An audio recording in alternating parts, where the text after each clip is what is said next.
Welcome to the show, Sammy. Thank you for having me. Welcome to Career Tea. I've been excited for this episode. Kind of want to learn about what you do. I know where you work now, so I'm excited to learn about, the journey and the career journey that you took, including your education to get to a position that you're at and the work that you do.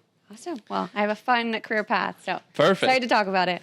So to kind of get started, I like to touch base on, beginning of your, career journey. I'd like to think that that's usually, senior year of high school for people. That's kind of where they decide I want to go do this, or, they might not be sure, but that's kind of where you get a feel for it. Totally.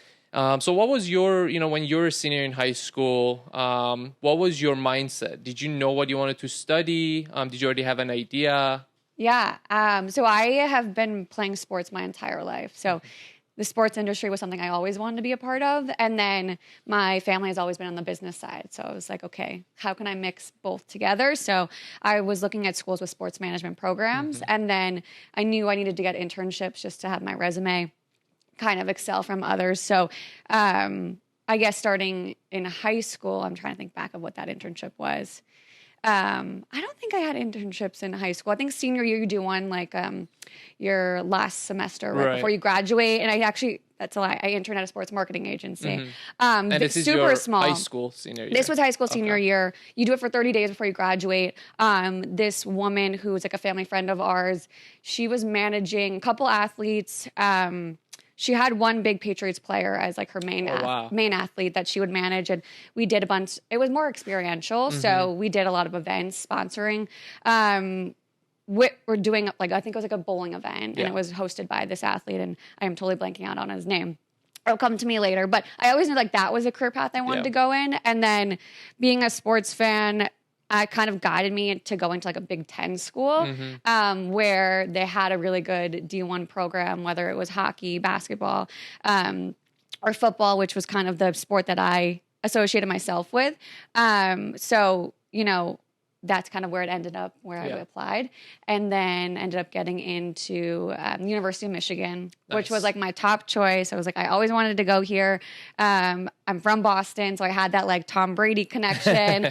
And then I had family friends who had went there, and it gave me kind of the three pillars I was looking for, which was the Greek life, the athletics, and the academics. So, all three of that kind of made me go there and really excel when I got there for the next 4 years, and gave me the opportunity to intern and to network and to meet so many people and get that full college experience. So that's kind of where the high school experience landed me into college. Wow, that marketing agency that you mentioned, where you said they had a big Patriots player kind of as one Vince of the Wilfork. Okay. Big guy. So now it comes back to me. That is a big inspiration, I guess, for somebody that wants to a high school student that wants to intern there, because they're you see a professional player, you can relate so much more that wow, I could be working with someone like that in the future. Yeah, and it was two females too. The CEO is a female who had been in the sports industry for a while. So I think the biggest kind of advice I always give people and that I got was network and get as much experience as you can. So that was awesome to begin with.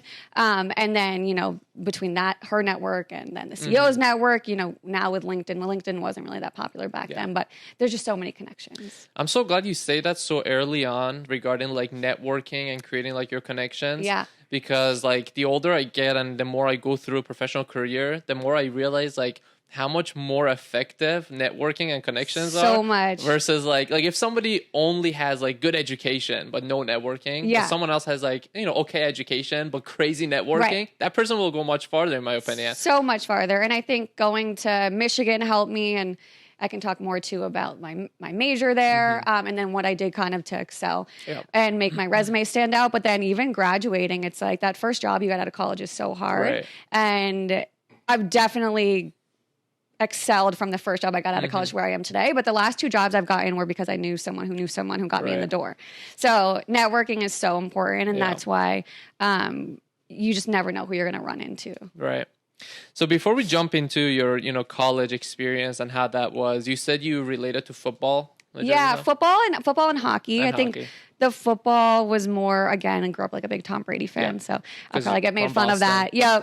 But then hockey too, I was like a diehard Bruins fan, still am. And it was funny because my sister and my two best friends interned for the hockey team. They were like the hockey managers, and they wouldn't let me do it. And I was like, why won't you let me do it? She was like, no, you're not doing it. So I think from there, I was kind of like, I'm going to get my own way into like interning or working for a team. But yeah, so football and hockey were kind of my main focus going into college, and were like two industries I wanted to potentially work in. Did you play hockey as well? No, did not play hockey. I played basketball, softball, and soccer growing up, but I'm one of 4 girls. So my dad was like, all right, we got to get you kind of into the male sports. Right. So we always went to hockey games, baseball games, even like Celtics games. But like hockey though, and football, not really female driven, but still just something that it's always kind of stuck with us as a family. So the internship that you got, and this will be the last thing about high school, but I know you're aging me so long ago. So the internship, did the high school like help? Did the counselors, was that through the school or was that on your own? Because like when I think back, like you kind of had to, like during high school, you kind of had to go and get your own internship. Right. The school's really not helping with that. This one was on my own through like a family friend. I couldn't tell you if they helped. I would assume now that they do. I think it's cool though for the last 30 days before you graduate to intern somewhere. And it's was either that mandatory? It was mandatory, and I think they still do it now because I had a friend reach out to me to try to get an internship with my sister, who's also in the sports industry. So I think that they do it, and it's kind of funny looking back on it. You're like, I was a high schooler. I didn't even know what I was doing. But still, like, put that on your resume. It makes you stand out. And now thinking about it, too, it's just, I would done it the same all over again. And the experience just helps so much. It is such a nice boost to kind of, like, just show colleges to, like, oh, I'm really interested in, like, what I want to study. Because, like, I did an internship and, like, It makes you stand out. And even, like, now thinking about it only because high school was so long ago. I did another internship in Philadelphia one summer. And it was a program where you actually you pay to do the internship versus like you just getting the internship. But it was with the Philadelphia Soul, which was an arena football league.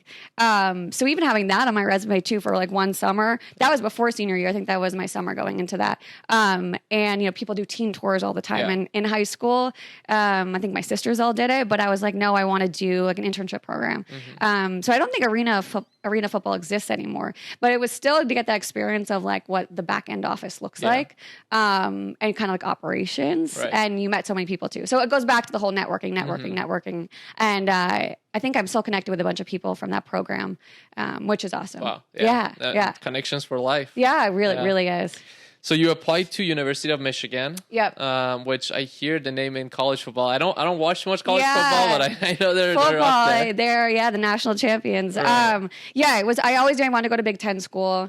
So I applied to the standard like Michigan, Indiana, Wisconsin, Maryland. But Michigan was kind of that top one for me. And I think it was a mix of, I had family friends who went and were like, I loved it. You have to go here. Plus, I'm from Boston. There's so many schools in that area, but I was like, I have to get away. And I just went to a small high school. So I wanted something big. And again, it goes back to that like Greek life, academics, athletics, and ultimately like set me up for success. And I probably wouldn't be here without that experience. And I still have my girlfriends from there, my guy friends from there. A bunch of us went to the Rose Bowl this past year. So, we're still so close and the networking is huge. So I'll wear a Michigan hat and I walk in the street and everyone says, go blue, go blue. Or there's someone connected to someone who happened to go to Michigan on LinkedIn. So really great experience. And I can definitely talk more too about kind of how I utilize my resources there, because some people don't. You're in college, just want to party and graduate and that's it. And I definitely did that for sure. But I also was able to like tap into the great athletics there and the programs, and that kind of excelled my career. Yeah. I agree. And whether somebody uses like the resources during college or not, when you graduate, it's so much easier to look back and be like, oh, wow, there was all these resources I could have used or I did use. So much easier to look back. So many. But so you started at University of Michigan, went into the sports management program? Yeah, so you don't go apply the sports management program until I think it was your sophomore year. Okay, so what do you go in as? You go in as you're majoring in the School of Kinesiology. Okay. So there was like two different paths I was looking at. One was the business school, and you can do a dual major with the business school and then the School of Kinesiology for sports management. The business school is great.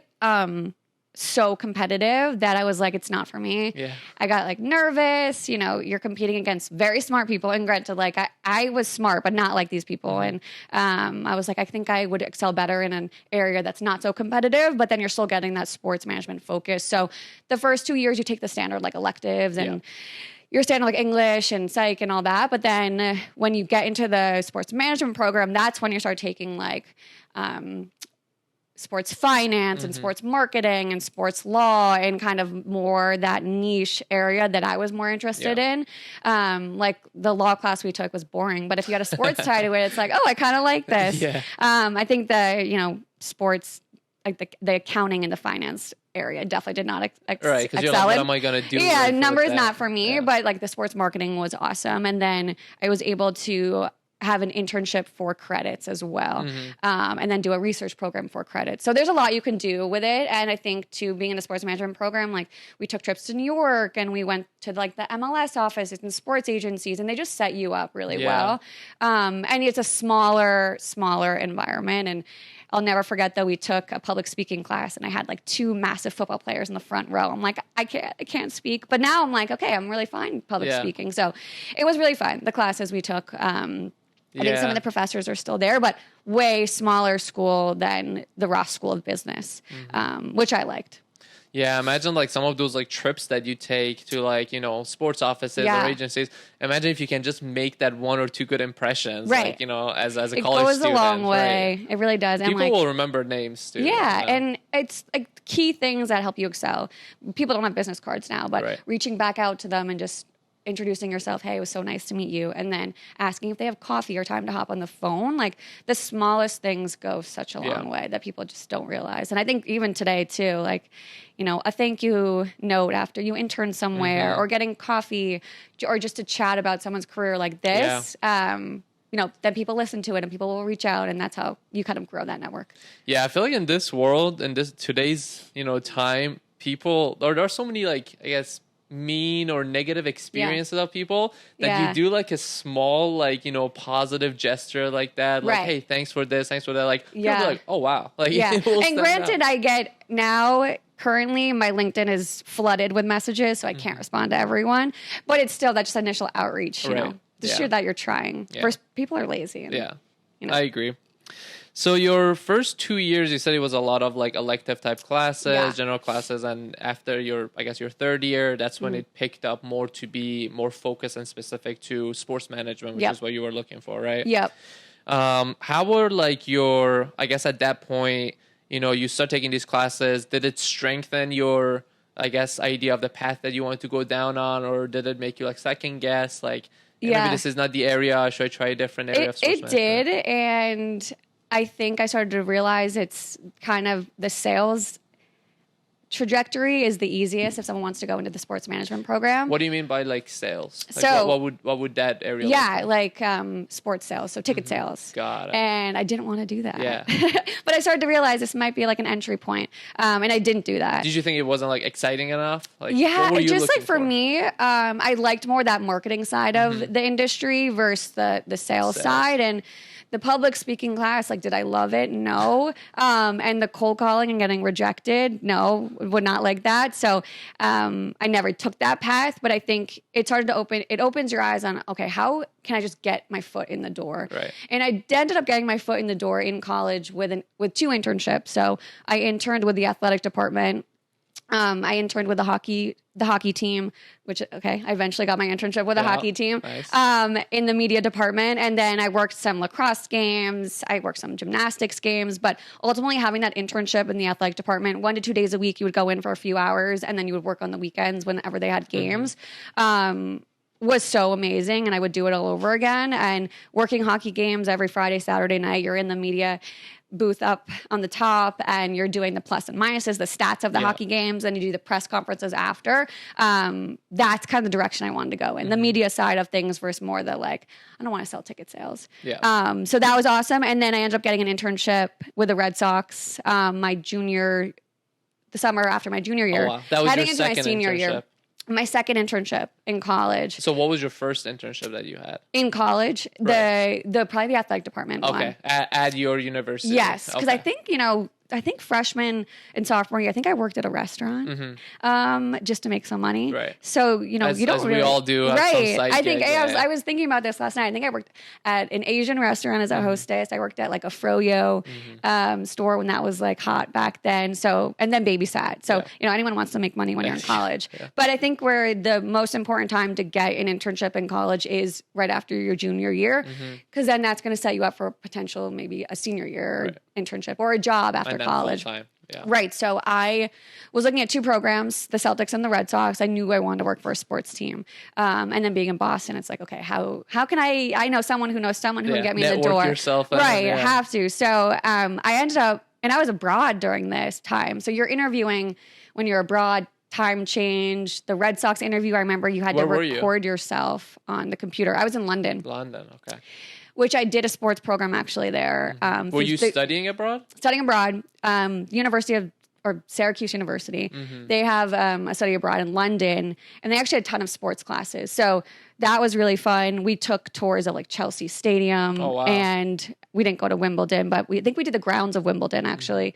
And we did like cricket matches. So you actually learn about the sports industry over in London, which is very different. Like cricket is massive. And same with I think you guys are soccer fans. Yeah, big soccer fan. Yeah. Football fans. Yeah, football. So like, I know I'm saying the wrong thing. So like that's big over there too and so lucrative. So you don't realize that. So that was really nice. And the professor there was awesome. I mean, I wasn't going to move to London at the time, but like it was eye-opening to see kind of the different culture. So that was nice between that, studying abroad. How did you end up getting your... I know we're kind of like jumping within the 2-3 internships in college. But I guess, so like, you had your internship at your university. Yep. You were for the sports department, right? How did you end up making like, I guess, the connection or securing the Red Sox internship? I'm sure that's like a dream job, internship to like a lot of I know. kids. And it was between the Celtics and the Red Sox. I'm like, okay, this is a nice life to choose between the Celtics and you and had the Red both Sox. options? I was interviewing and made it to the final round for both.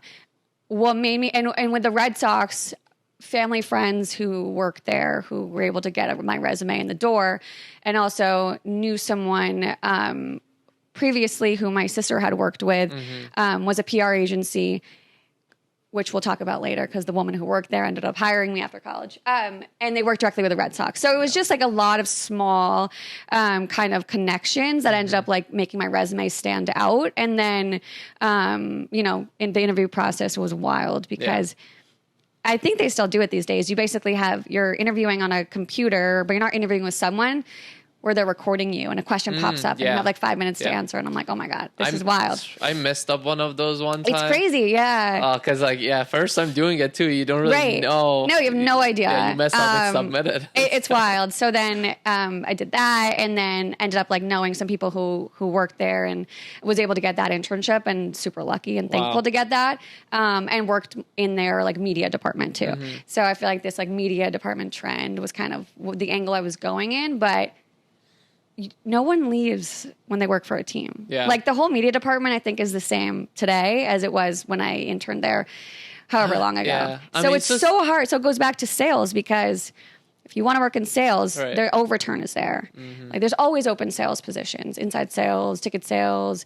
But when you want to work in the media department where it's like 4 or 5 people, those people do not leave. Right. So it is so hard to get into a marketing team, especially right out of college. So that's kind of was like eye-opening to me. Yeah, because like I feel like sales, it's like after a while it will get boring because like it's like especially like in that area, you're doing the same thing. But if you're part of a media team, it's always exciting. It's always new. It's And that internship at the Red Sox, I worked so many hours, so many days because you were in season. But it was the best experience because I was able to get there early. You're on the game days. You're really there from the morning to the night. You work the press conferences after. You get access to the entire stadium. So, I'm going up in the Green Monster during game days just because I have the credentials. And then you actually, the work I was doing was getting noticed by everyone because I would have to send these emails out about every news article that wrote something about the Red Sox. And that was daily. So I was working a lot. And you just want to make an impact. So when I went there, I just tried to talk to as many people as I could. And my boss was on paternity leave, so I ended up taking over her role. So my responsibility was way more than a typical intern at that time. But Which is probably good in the long run. Yeah, they're wow, she did all that. She's still there. She's been there 13 years. I think I saw on LinkedIn. I was like, this person does not leave. No one leaves. I'm sure that whole team is still there. But either way, it was the best experience. And I really did want to work for a sports team after that. I ended up not doing that. That's not the career I ended up going in. Is it because the reason you said where it's hard to get into because not open positions? Or did you change your mind? I a little bit changed my mind. A little bit was maybe I'll work for an area where, the CEO and the CMO have experience working with sports teams that maybe then will propel me to work for a team eventually. Yeah. Because I do think the only way to get into working for a sports team is you kind of have to do the sales direction. So I was interviewing a lot with the Tampa Bay Lightning, the hockey team down in Florida, because I had a friend who had a connection there and talked to every department, but the only department hiring was sales. So it was sales. I don't want to do this. I don't want to do ticket sales. And granted, there's nothing wrong with sales because I know so many people are so successful right now. And I'm kind of in that sales industry a little bit, not selling, but working kind of on the pre-sale, post-sale side. Yeah. And we'll get more into that. But yeah, so, I think everything happens for a reason. It's a funny story where my first job landed me and then where my second job landed me and where I am now. But yeah, it opened my eyes to at least having some connection into the sports industry. Wait, we'll take a little break. Wait, come here.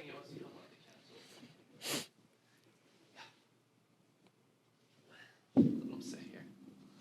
I do a little guest break.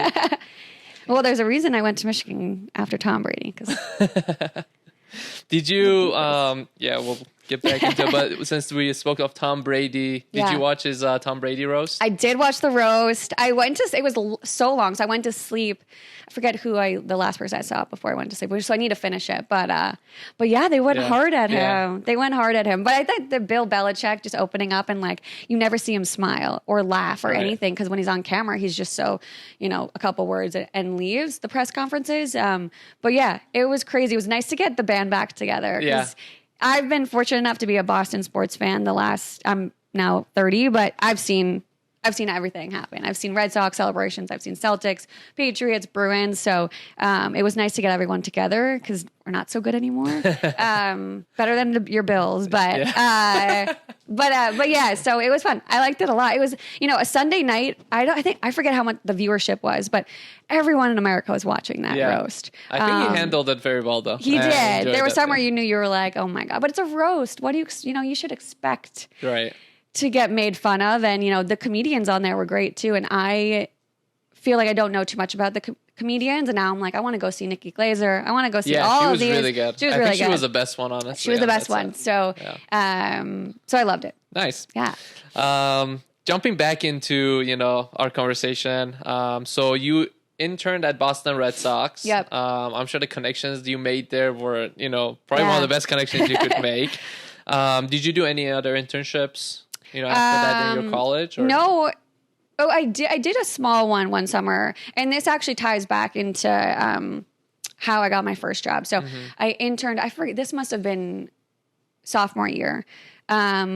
It was a media or PR agency, Elevate Communications, and Red Sox were their client. So that's kind of how I got that Red Sox internship. So it started with a internship after my sophomore year that summer at Elevate Communications. I wasn't doing too much. I think I was writing press releases, and I think that's when you had to try to find all these PR contacts. You were going through like phone books and trying to find these names. So it was definitely like tedious work. But there were two girls that I interned with who I'm still like friendly with now. And that was in Boston. And so that was one internship. And then the reason why I got the Red Sox one was because they were a client. And then I think that's it. And then the athletic department at Michigan, which was big. Got it. What would be like the title of these internships at, Boston Red Sox and then the Elevate? Yeah, I think it was public relations intern or communications intern. I think the Michigan one was athletic communications, external relations intern, kind of in that PR landscape. Yeah. Red Sox one, I think, was the same thing, media relations intern. So as you can see, it's a bit of a trend that I really wanted to go in that direction versus anything else.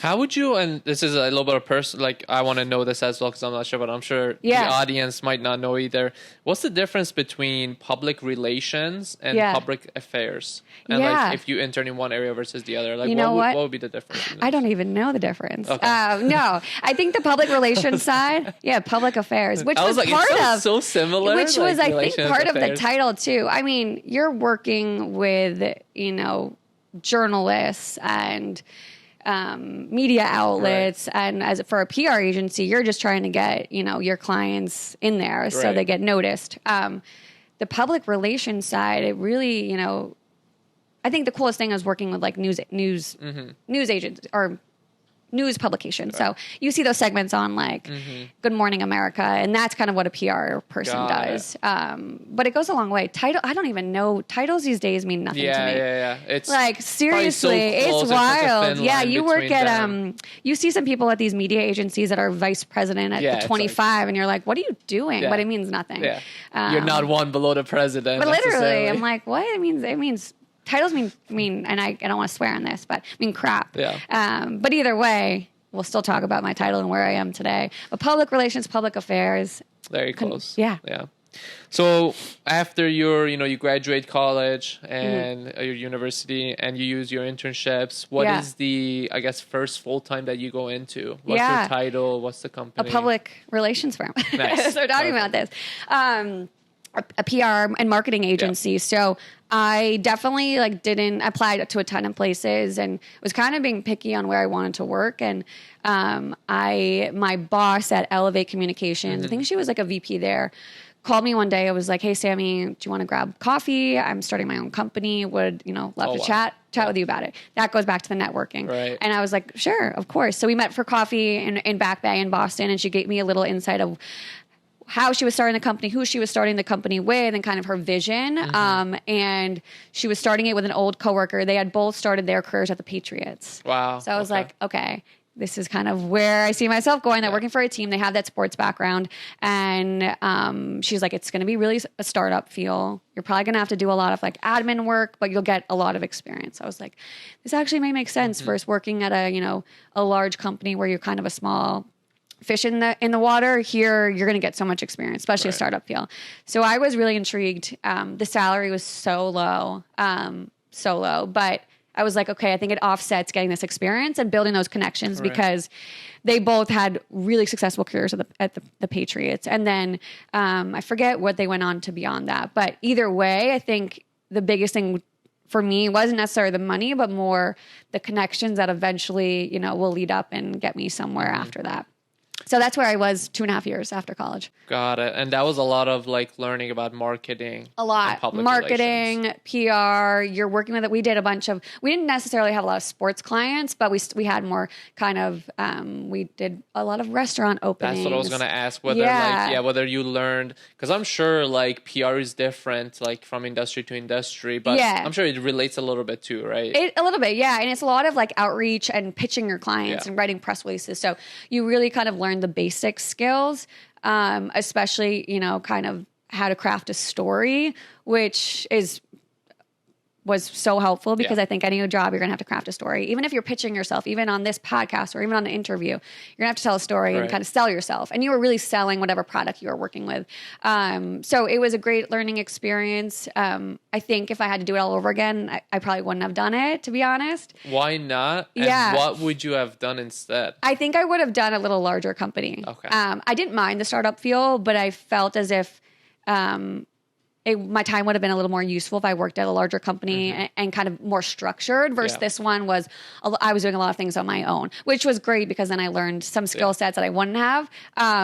But I do think if I'd do it all over again, it would be a larger company. But hey, it got me to where I am today. So I'm not complaining at all. Yeah. Everything happens for a reason. And I met some great people there and networked. And, I think I like that on-site experience where you're opening up these retail and this company, Fjallraven, we opened up a store for them in Boston, or you're opening up restaurants, or you're, going behind the scenes on this. It's called Phantom Gourmet in Boston, if anyone in Boston is listening. And you can kind of see how that all comes together. So it was really fun. And it got, again, where I am today. And I still stay in touch a little bit with the founder. The company actually no longer exists. Oh, really? So, did they get bought out? Or this is a wild story. I stayed there for 2.5 years. I was getting bored and I had this inkling feeling. I'm like, I just don't want to be here anymore. So I started interviewing at a bunch of places where I'm sick. I'm leaving work early, because I have to stay home versus you're actually just interviewing. And I left there. And then I think a year after, it turned out that one of my bosses ended up kind of like a Ponzi scheme in a way where he just owed a bunch of investors money and he had a huge network. So he was working with guys like Scott Sartiano, which is a big restaurant and entrepreneur here in New York. And his connections were just wild. Like he was talking to very wealthy people and, he was just using all the company's money for his own personal expenses and ended up shutting down the company. It was wild. I remember getting the news from a friend and I was like, oh my God, I got out of there at the right time. Wow. And now I don't know what he's up to now. He's just a shady man. Yeah. But the other female, she's now like a VP at some wellness company. So she's doing just fine. But when I look back at it, when I tell people this, I'm like, when I graduated college and I worked for this company for 2 years, this guy, and I will not name names, I should have known was so shady. Yeah. I'm like, how did he get all this money and all these deals? And his network was so big because he would sell himself. Yeah. He would he had friends with Robert Kraft and all the, sports leaders in Boston. And then obviously this guy, Scott Sartiano, and some entrepreneurs. And it just never... Ponzi scheme. He would promise things and give them money in return, and the money never came. Yeah. So, but yeah, so I got it out of there at the right time, and that jump from that company to the company I worked at after kind of excelled my media career. So, where did you go after? I went to Pandora Music. Okay, wow. Pretty big jump from a startup to the big time big experience that you were looking for. Yeah, and it's funny because it's always like, how did you get this job? How did you get this job? I have a twin sister and her old boss mentioned it. Hey, I know this guy, he's hiring at Pandora. Would your sister be interested in? And she reached out to me. I was like, yeah, I would totally be interested in. Although I had no idea Pandora still existed. Pandora Music, and I didn't know that it still exists, and I had no idea they had an office in Boston. Yeah. So I was like, okay, sure. There was an account manager role open. I had no experience on the media advertising side. My experience was more PR, so I was like, Allie, I'll apply, but I'm not going to get this job. She's like, just apply. And then she connected me with a hiring manager, and we ended up grabbing coffee together, and we had some mutual connections, and the coffee was great. The networking. That's what I'm saying. I ended up, it was through my sister's boss's friend. And so I sat down with him, and he's like, hey, Sammy, no offense, you are not fit for this account manager role, but I do have an open associate account manager role that I think you'd be perfect for. And I was like, you know what? That's fine. Because I needed just a job, an entry level, not an entry. It wasn't necessarily entry level, but it was kind of, a 1 to 2 year experience. You got your foot door in the media industry. You're not owning your own book of clients, but you're just helping out account managers. Right. And I was like, you know what? That's fine. I need to switch something up. Gets me into the door, gets me into a large company. I mean, Pandora Music is huge. We got bought by SiriusXM. And eventually, you know, I knew I was going to work my way up to be an account manager, and I busted my ass off for 9 months and got promoted to an account manager. But I really learned the ins and outs of like the advertising side of the business, which is very different. You're working with like CPMs and CPVs and advertising clients and RFPs, which I had never really had that experience with working on the PR side. So I, you know, all I wanted to do in that 9 months was just learn and ask for help and, you know, busting my ass off to then, you know, be promoted. And it was really nice to have your own book of business. So as like in like the marketing and public relations part of, let's say, Pandora, right? Do you guys like discuss, I guess, how to like what advertisers to go after to like beat your competitors? Like, let's say Spotify. I was going to say, this is going on Spotify. Right. Is that like the part of like the meeting strategy? Like, how can we like beat them? Yeah, a little bit. So when you go into the advertising side of a media company, you work on pre-sale and post-sale. And we always used to say this like quote to cash flow. So the pre-sale is the RFP process and you're working with the sales team. Again, I don't want to be on the sales side, but I'll, you know, work with them to help execute their campaigns. So, you know, you're going after business, but then some business is also coming to you. So the sales side is complicated and, you know, I would never be able to do that. But yeah, you know, you want to beat your competitors and you want to perform better than they do. So then they can bring back money and renew with you. And ultimately you want to protect the revenue. You know, at all these media companies, the advertising industry and the revenue is really where they're making their money, especially where I am right now, because if there was no advertising at the company I'm at, the lights would not be on. Right.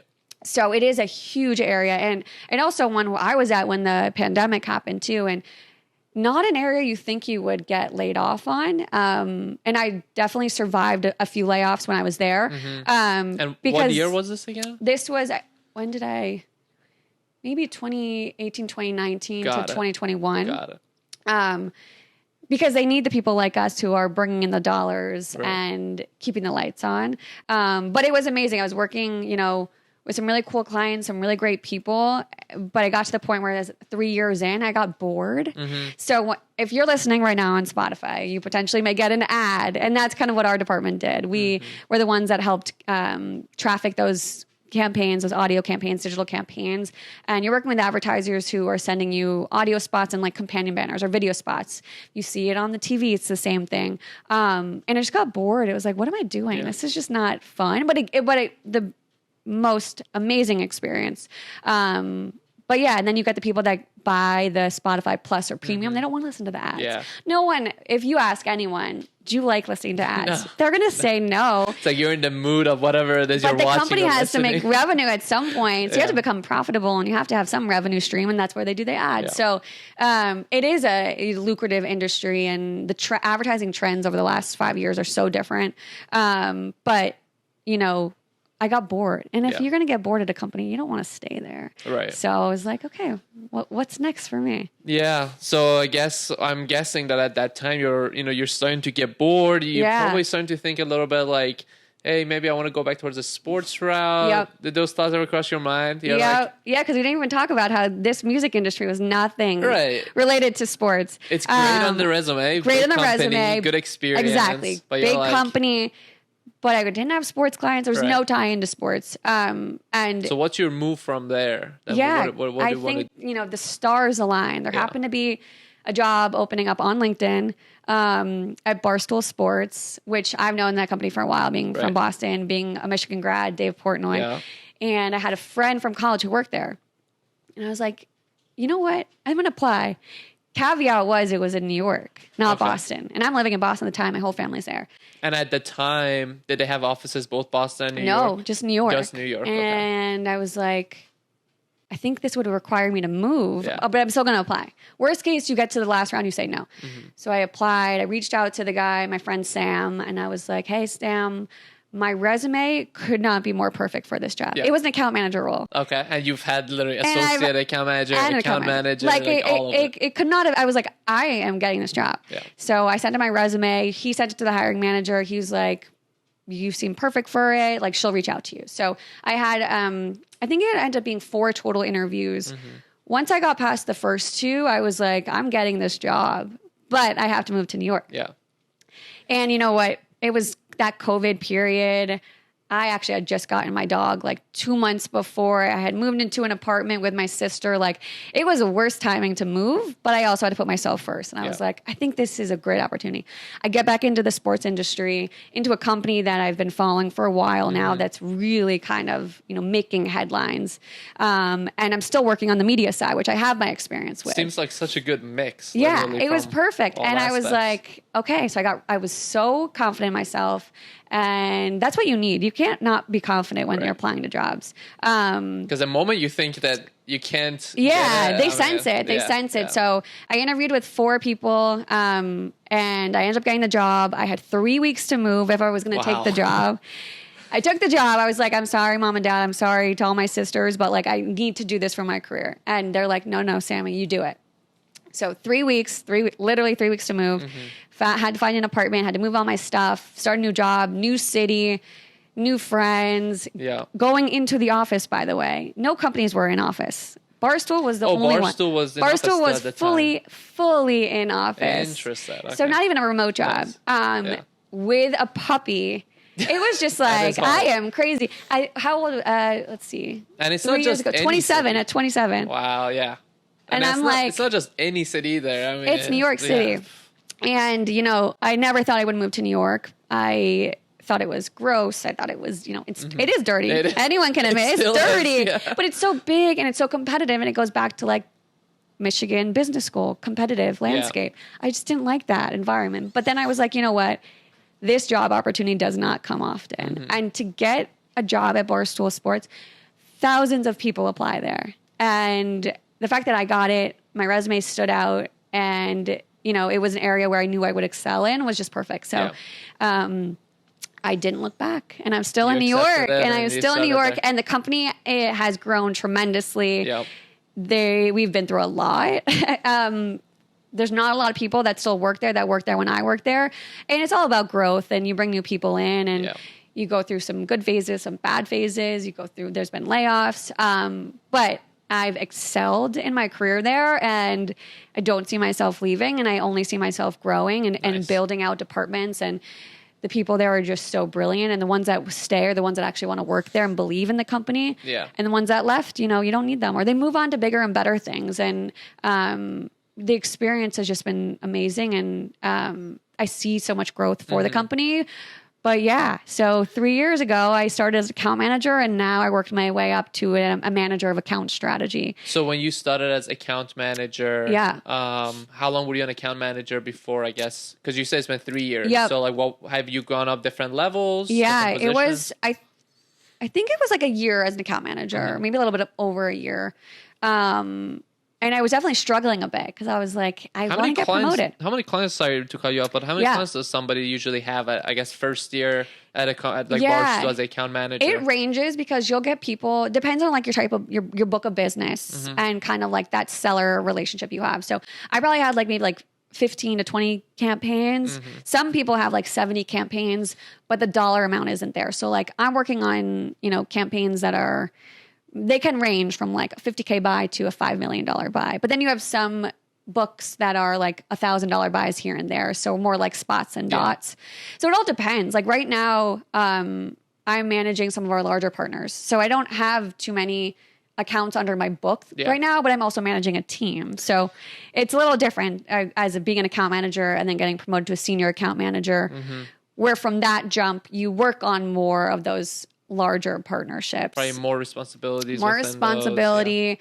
And when you do more fun things too. So the larger, the more money they bring in, the cooler things you can do. So activations at Super Bowl, activations with March Madness, college football show versus a live read on a podcast. If I was going to, plug and play some company, that's kind of our standard podcast buys. Once you get into the more experiential side of things and the presenting sponsorships of podcasts, and we even did some broadcasting elements, it's way more fun and way more cool. And I like that side of the business. So the PR side really kind of introduced me to, my people skills. And I like talking to people and not selling myself, not selling the product. Right. But then on the media side, as an account manager, you're building those client relationships. So it really did kind of come full circle. And I love connecting with my clients and seeing their campaigns succeed. So that's kind of where I'm at right now. When you say you work on like campaigns, yep. Is there like a timeline to it when you say campaign? Yeah. Like, hey, we're going to like work for you guys on ads or whatnot from this time to this time? Yep. Or is it just whenever they decide? It all to depends. So the RFP process, when I talked about like pre-sale, is when an agency will reach out to you with a brand that they want you to pitch. Mm-hmm. Sometimes the flights of the campaign, the start and end date will be shorter. So some, I had a huge campaign we did with Paramount Plus during football season, NFL season, and they were month flight, September to the beginning of September to the end of September. And that was $1 million. Wow. So you get short campaigns, hefty dollars. Yeah. I will say as account managers though, you do not get commission. Oh, really? The commission all goes to the seller. So when you do want to start a career in account management, sometimes there's like two different paths you can go. You can go into the sales side if that interests you, or you could stay in the account management side and maybe go to like the partnerships team, or just be, head of client services. That's kind of how I'm going, but the commission thing is sometimes not fun. So when you start to realize that, but that's, sales, you get the quota, you get the stress, and it pays off if you can close those deals. So for me, it's like, I know I don't want that. But I'm also working like full year campaigns that are the entire year, and you have to stay close with the client. And do you work with any sports teams? No specific sports teams, but we have done campaigns. So I was just watching F1 before this, and we worked with the Duracell client, and they're a big sponsor of like Williams Racing. Yeah. So you get that tie-in connection, and we did stuff down in Miami for that Grand Prix where we had Max Verstappen and Checo on the Part of My Take podcast. So there's always a sports tie to it. I went to Super Bowl. I went to a bunch of college football games. You get to go to all these events that like your clients are a part of. And you get athletes coming in and out of the office. And what's cool about Barstool Sports too is I always like to say you almost can eliminate the sports title. Yeah. Like you couldn't just say Barstool, because now it's not just sports focused, even though that's the angle that I'm obsessed with. Yeah. You got the like pop culture and the comedian side of it. And we did like the broadcasting. So there's a lot, especially with the amount of podcasts that we have.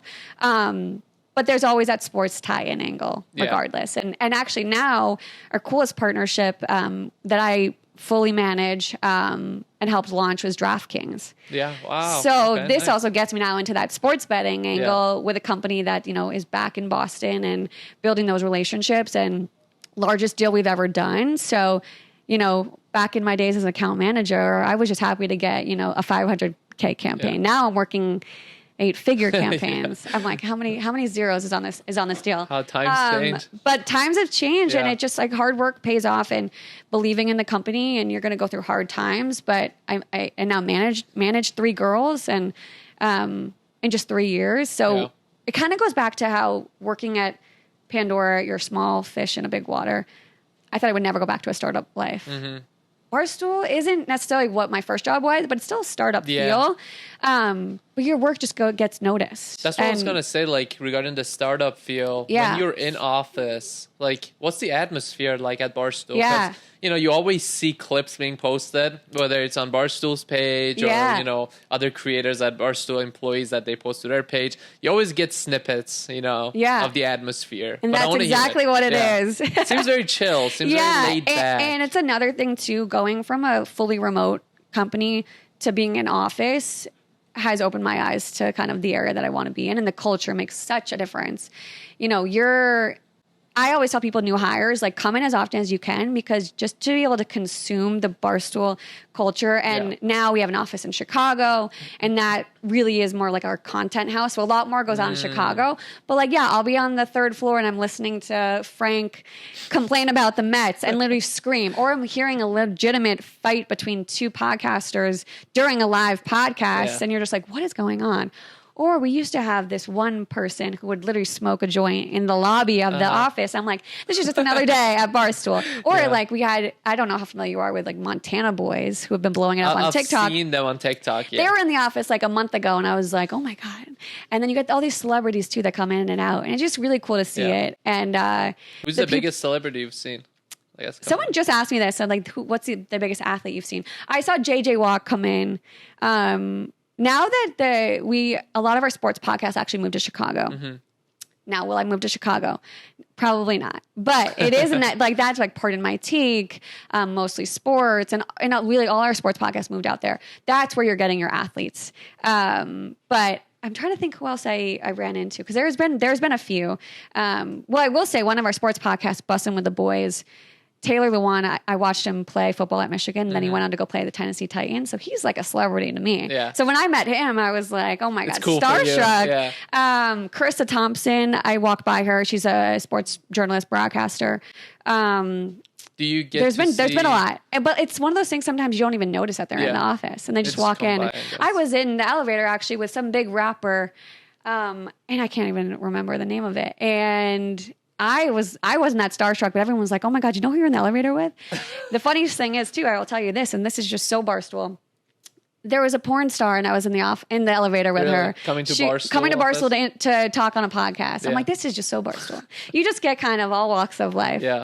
But it's cool. And every day, I enjoy going into the office and enjoy working with people. Nice. Yeah. Some of these podcasts that, you're mentioning, like, for example, like the sports podcast, and you're saying they're out of Chicago now. Yep. How do they get started? Are these employees of Barstool, and they're they pitch this idea? That's a good question. Who do they pitch it to? Do they pitch it to Dave, and they're like, hey, we want to start a podcast. Can it be part of Barstool? Or does Barstool go see these podcasts or go after them and buy them? Yeah. Hey, become part of Barstool. It's a bit of a mix. The Pardon My Take story is they're like the first OG. I've been listening to them prior to even starting here. If you have Pardon My Take is a mix. Again? Pardon My Take. It's a mix of Pardon the Interruption and One Take, I think. The ESPN shows. And they came up with their own podcast, and they started, and their path has been crazy, because I think that they had a show on ESPN for one day and then got fired off of it. And, there's some, Barstool's controversial, but I would say the stories of how people got to Barstool are really funny. I don't know if you follow Sunday Conversation, Caleb Presley, but he is great. That content's really awesome. He played on UNC footballs on the sideline as a quarterback and used to wear, I think, other teams' jerseys. And Dave was like, I want that guy. And just randomly got him. Yeah. Or you'll get people that apply and pitch themselves. And then Dave's finally like, okay, I'll give them a chance and see if this works. The Bussin' with the Boys podcast, I think he went out and bought them. So they're like an entity of Barstool. Pat Beverly, who just started his podcast with this guy, Roan, one of my favorite podcasts. I actually met him. He's technically a celebrity too. I knew. I was going to say, Roan, Roan years ago when he was doing the battle rap battles. Yeah. So, which stay tuned, because we might be bringing that back. He's like a famous rap battlist. Crazy. And I would say this was 8 years ago. Yes. I was listening to him, and he was crazy. Yeah, and you get all these crazy stories. I'm trying to think of other cool ones. You did get the Caller Daddy people that started at Barstool, and now their careers. Alex Cooper. Yeah. I was gonna say, do you ever get to see her? No, because now Spotify owns her. So she's not even related to Barstool. But that's where her career started. Right. And then you have Chicks in the Office girls, Fran and Rhea, who just, I think they just started at Barstool, and I think that they started their own podcast and grew it. So you get multiple different stories of people where they're outside podcasts and Barstool wants to buy them. Or you got the ones that just come up with an idea and want to start it themselves. So how easy is it if you're at Barstool? Not easy. Because I'm sure almost probably everybody there has a podcast idea that want to start. So how easy is it to also who approves of this? It's hard. It ultimately comes from Dave. Now that Dave, is the guy at Barstool buying back the company from Penn Entertainment, which is a good thing, because when we were owned by Penn Entertainment, there was a lot of rules and regulations that we had to follow. And Barstool is just Barstool. We like to swear. Can be limited. We like to get naked on a podcast. Yeah. You like to do a lot of things. And now that they're not in the picture, we can go back to being our OG Barstool. So Dave's also ultimately the one that makes the decision, but it's hard to start your own podcast, because we've seen it. We've tried to see people start a podcast. It's hard to sell too, because you can start a podcast, but the only way Dave's going to want to keep you there is if the podcast makes money. Right. If it shows it proves that and you have working. the Pardon My Takes of the world where they're lucrative, and their live reads are very expensive to just be associated with that podcast. And then you get your like tier A, tier Bs. You get Foreplay, which is their golf podcast. But to make it and be successful is hard. And you want to have a presenting sponsor. You want to be doing things outside of the office, and brands will just not buy you if your numbers aren't there. And numbers are hard. Downloads and views are tough. Like it's hard to get noticed. And now social media is driving everything, and TikTok and short form content. And are people really listening to podcasts these days? Sometimes they're not. Sometimes they are. But you get what's cool about Barstool is you get the reach is there, and you get the stoolies, as they say. Our hockey podcast, Spitting Chicklets, is literally 3 hours long, but people will listen to it for 3 hours. And people are obsessed with them on there, and you get that fandom, and it's great to see. And our audience continues to grow, and that's why it's just been so nice working at Barstool. But we do have to look at avenues. Do we have to cut podcasts because they're just sucking up money that could be spent elsewhere? Do we have to bring in new talent? So it's always evolving, but we're coming up with new shows. We're coming up with more content, and it's just growing, and it's really cool to see. But it's still hard. So if anyone wants to be a podcaster, I mean, hey, we're here right now. I hope this grows. I'll get this on Barstool, and we'll look back 5 years ago and be like, this is where this started. But it is really cool when you look back and you see kind of, especially at Barstool, 20 years. Dave started it out of a small office, I think in Milton, Mass, and it was nothing. Yeah. And hard work pays off. I think like just starting out and just in the beginning, like keeping something going is the hardest, because those beginning stages is like where everybody's doing it. A lot of people are doing it, but it's like towards the middle stages where people will quit, drop off. So it's like if you can push it past a certain stage in whatever it is you're doing, in this case, podcasting, I feel like you'll have a better chance, especially like in this day and age. I feel like it's not just that a lot of people are doing podcasting. There's like, for example, like when you said Pat Beverly is doing it, it's like, people that already have so much going on are also coming into the space. And it's like, damn, like those are big hitters. They already have an audience. So like they already take There's up. so many sports podcasts. But I think what excels Barstool from the other kind of our competitors or other media companies is we don't do just podcasts. So like I am obsessed with our branded content team, who puts on some of the coolest video series you'll ever see. So there's this Surviving Barstool, and Dave just announced that we're getting all these heavy hitters on it. I think it's 20 people. Whoever wins it wins $250,000. Wow. And it's like a Survivor, but you're in the office. Yeah. And we do like this one, Barstool versus America, where we literally go around America competing with Barstool talent. Oh, wow. And then we do custom commercials. So there's so much you can offer at Barstool, which is why I think, I'm still there and I want to still be there, because we can just do so many things with brands. I think where our bread and butter is our podcasts, where, you can buy to be their presenting sponsor, and then you get associated with the brand and the talent itself. And, the Part of My Take guys are awesome, and they're going to get their brand noticed. But, some people don't have those types of budgets. Yeah. So it's, we just offer so many things with different tiers versus at my last company, it was like, you were doing the same thing. You were just trafficking, again, an audio spot where you listen to on Spotify, and a small companion banner on the screen that's clickable. And I just want to click. So I'm like, that's just not fun. This is now really fun. Like I've done concerts at restaurants. I've done, Super Bowl, we branded an entire house for the week. For March Madness, we do these live shows. We did it at DraftKings, and we bring brands' ideas to life. And it's just really cool to see the integrations we can do. And my most what I'm looking forward to most is our college football show. Yeah. As I talked about going to Michigan, it's just really fun to see how you can bring that to life. And we're competing, ESPN does our college game day. We do our college football show, and we're way bigger and better than they are. So the world's just evolving. Sounds like a very, very, like you said, very evolving type atmosphere and place, which almost sounds like, that's the type of workplace you want to be in. You don't want it to be like stagnant and boring over time. And Brady comes with me into the office. I got to get him on a podcast. So, but even just thinking about what we do, it's like we do a show every day. I think it's at between 1 to 2 p.m. called The Yak during the office hours. And thousands of people chime in. So it's just like, and we can be weird and funny, and we do like a wet wheel, and, they can talk about whatever they want. So there's just a nice conversation they have during the day. And it's just cool. So you're going to, and working at Barstool, I knew you're going to get the people that are haters. They don't like Dave Portnoy. They don't like the content we put out. They think we're stupid and dumb, misogynistic, and all that. I think the forum is so funny, honestly. Yes.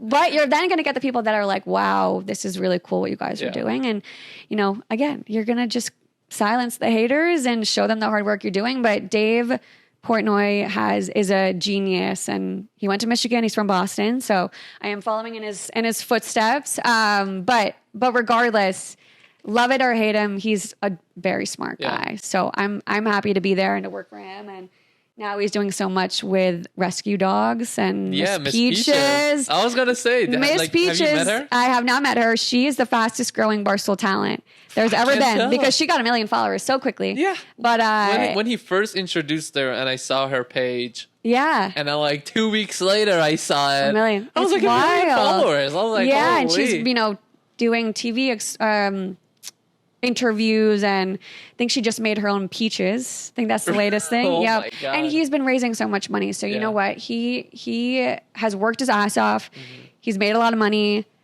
but he's also putting it back out there in the community and doing his, you know, his good work. So it's been fun. Peaches, it looks adorable. But Miss Peaches, Brady will meet Miss Peaches at some point. That would be a nice duo. It will be. It would be. So it's been fun.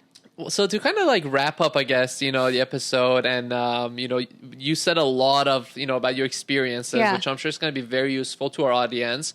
There was a lot that I didn't know, you know, about the field that you're in. Yep. And I'm hoping this kind of carves out a more clear path for people kind of wanting to go towards sports management, right? What advice do you have, you know, for people that are, whether they're on the edge deciding if they want to go towards the sports management route, whether they're in school right now in college, or whether they're towards the end of their college trying to find a career path? What's your like best advice on, you know, kind of have them being in the best position that they're in, right? I think networking. I think just finding an area to get your foot in the door. Because once you get your foot in the door, then you can prove yourself. And then you can, whether you want to move different departments at a company, that's kind of where I look back and I'm like, maybe I should have done sales at a hockey team just to be able to work for them. But I think sometimes it's in the sports industry, especially if you're already in your career and you want to switch, you might have to take a step back in order to take 2 steps forward.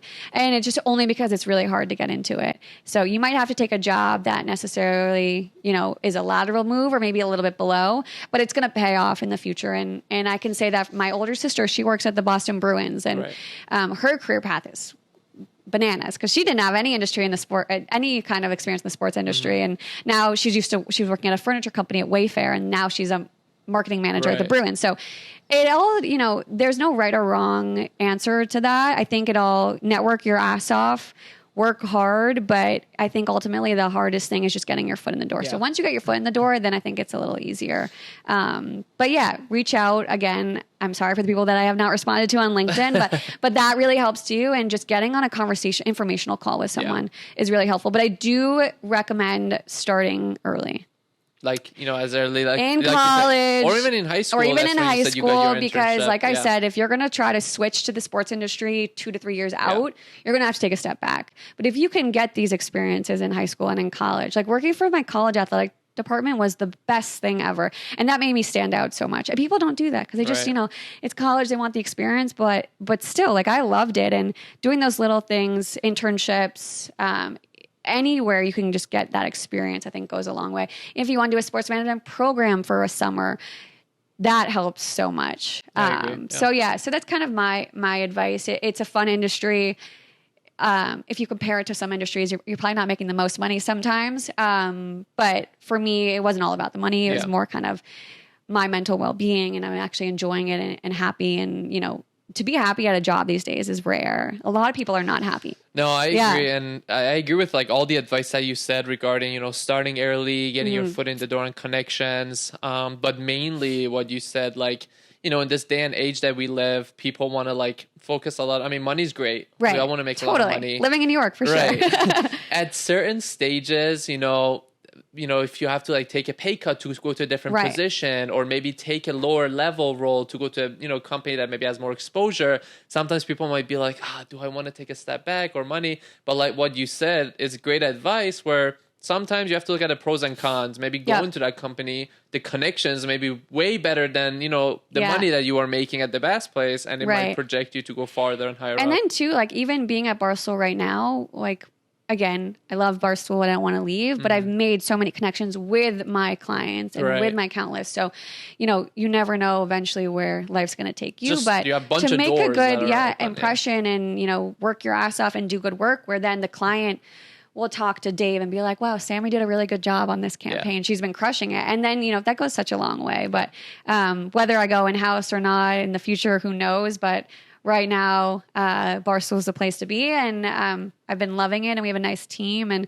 we have some fun things coming up. I just worked on the High Noon campaign where they launched their tea. I just saw that the other day. I have not tried it yet, but I am going to do a nice plug for High Noon in this. And now working on DraftKings too. It's just you get to, you know, working your ass off. And again, I took a step back working as an associate account manager. Now I'm a manager and managing a team. You eventually will get there, and you'll eventually work on the brands that are high dollar amounts and that are the largest partnerships at the company, and eventually get noticed like I am now, and get to do these fun experiences on your podcast to tell the world kind of how I got here. So it all pays off, but you have to be patient. Right. That's another type of advice. It's like, be patient, get comfortable being uncomfortable is another thing I hear all the time. And it's not going to come easy. Right. Because there's been hard times where I come home from work and I'm like, I can't do it.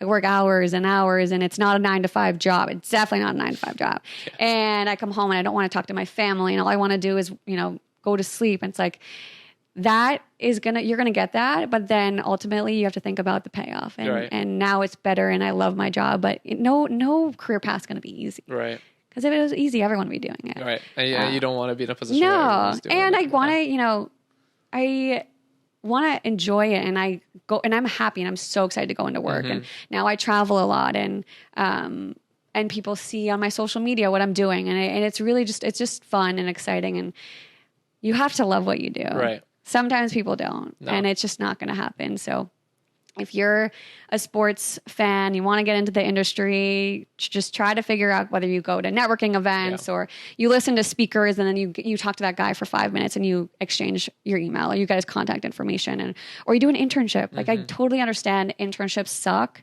but they will pay off. So as you can see, my internship from high school and then college and here. So it's all about experience. I definitely did a lot more than a lot of people did, I feel like. And you know, like, no one wants to do like a free internship. Right. But I swear, like, if I was like in college or high school and someone was like, hey, go work, like, there's a free internship at this like major sports team. I'd be like, hey, I'm all in. Because like connections, it's going to be way more like the money I would make on an internship. Yeah, and it's just like, how do you make yourself stand out? And, you know, going up to someone and just saying, thank you for this experience. I've had a great time. Goes such a long way. Like, being nice. People aren't nice. People just think they can get it easy. They can't. No, I think, what we keep coming back to, and I've heard from my other guests as well, is like the connections. The networking. It's so wild. And I actually just talked to a girl who connected with me on LinkedIn, which I didn't even realize. And then my friend from like 10 plus years ago reached out to me and was like, I want you to talk to this girl, Jenna. She's a friend of mine. She wants to start getting into like the brand partnerships, account strategy side of the business. So I hopped on the phone with her, but I didn't even know she like connected with me on LinkedIn. So it's just, you know, people will take those calls and just listen to you. And then now I've connected her with another old boss of mine down in Miami, because that's where she lives, and I'm having her talk to another person. So it goes a long way. Yeah. But connections. And again, LinkedIn. Yeah. Honestly, I am like a LinkedIn, I was about to say a bad word, but a LinkedIn star. Yeah. I just post articles, you know, and then the people that share those who have a huge network, then we share and we share. And then they click on my profile and they're like, oh, who's this person that works at Barstool? So, you know, it's another form of social media. Yeah, LinkedIn connecting and networking is pretty crazy. Because every time someone likes it, like, someone else sees on their feed. Yeah, they'll keep seeing it on their feed. And so I'm going to go post an article about Miss Peaches, because that one gets so many likes. And I posted a picture of me and Brady. It was like National Bring Your Child to Work Day. So I was like, I'm going to bring my child. I got my dog. And I posted a picture of me and him, and that got so much love. So you know what? It's a really good tool. So use your resources, network, and just work your ass off. Yeah. No, nothing in life is easy. No, nothing in life is easy, and life is short. So, and life is really short. You don't know what tomorrow is going to bring. Well, hopefully, I continue, growing my podcast and my connections, do networking. Yeah. So maybe one day I'll see myself on Barstool. Oh, well, this will be posted on LinkedIn. Don't you worry. Perfect. And for sure, we'll get you into the office and you can meet those people, because ultimately, like, this has been great. But if you want to grow your career in podcasting, you got to talk to the people that have made it. And those Part of My Take guys are awesome. The girls are awesome. And we're always looking for that next big talent. There's so many I would say probably medium-sized creators, small, medium-sized, but I see them, they work at Barstool, but I follow their specific pages. Content creators. Right? Yeah. One of them, his name's Jack. Yes, Jack Mack. Jack Mack. He's one that does the green screens. Yeah. So he covers a lot of MMA and UFC stuff. Yeah. And I watch a lot of UFC. So okay. Well, we got the UFC 303 coming up in Vegas. Yeah. So I think he's funny. He's one of the people that I follow that I watch his content. And honestly, it's and Dave will probably say it to them too.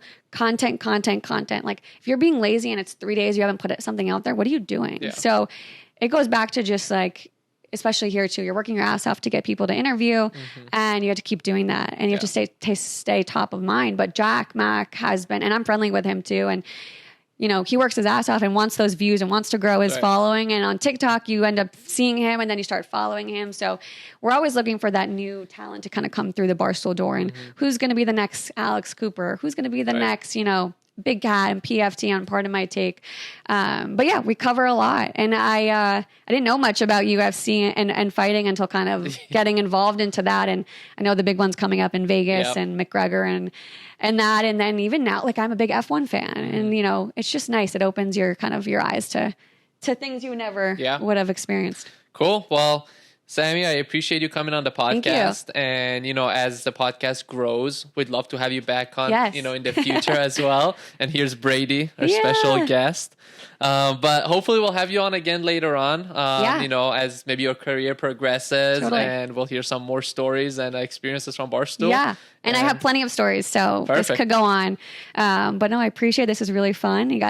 You got my child in the screen. Everybody say hi to Brady. Is he in the view? I wouldn't be here without him. If he's not, bring it up. Nice. I moved to New York with him, so it's really he's got a nice duo. Yeah. But this has been great. I mean, these career podcasts are super helpful for anyone. And even I remember some kid who is graduating college right now, and he's like, what advice would you give me? And I'm like, I said the LinkedIn. I said the connections, because that really is kind of your stepping stone, and you can do so much with that platform. Yeah. Well, I'm hoping, that this podcast kind of helps, not just, mainly college students, but people kind of trying to figure out their career. Yeah. And I think that, having people guest on like yourself, which kind of have experienced it all, and you guys have a lot of insightful, advice to give to, students, people figuring out their career. So, and if you're listening, connect with me and reach out. Yeah. So I will for sure answer, and I will definitely be back on. Yeah, we'll have information down under the video. So connect with her and create the networking and the connections. Yes. Thank you so much for being on here.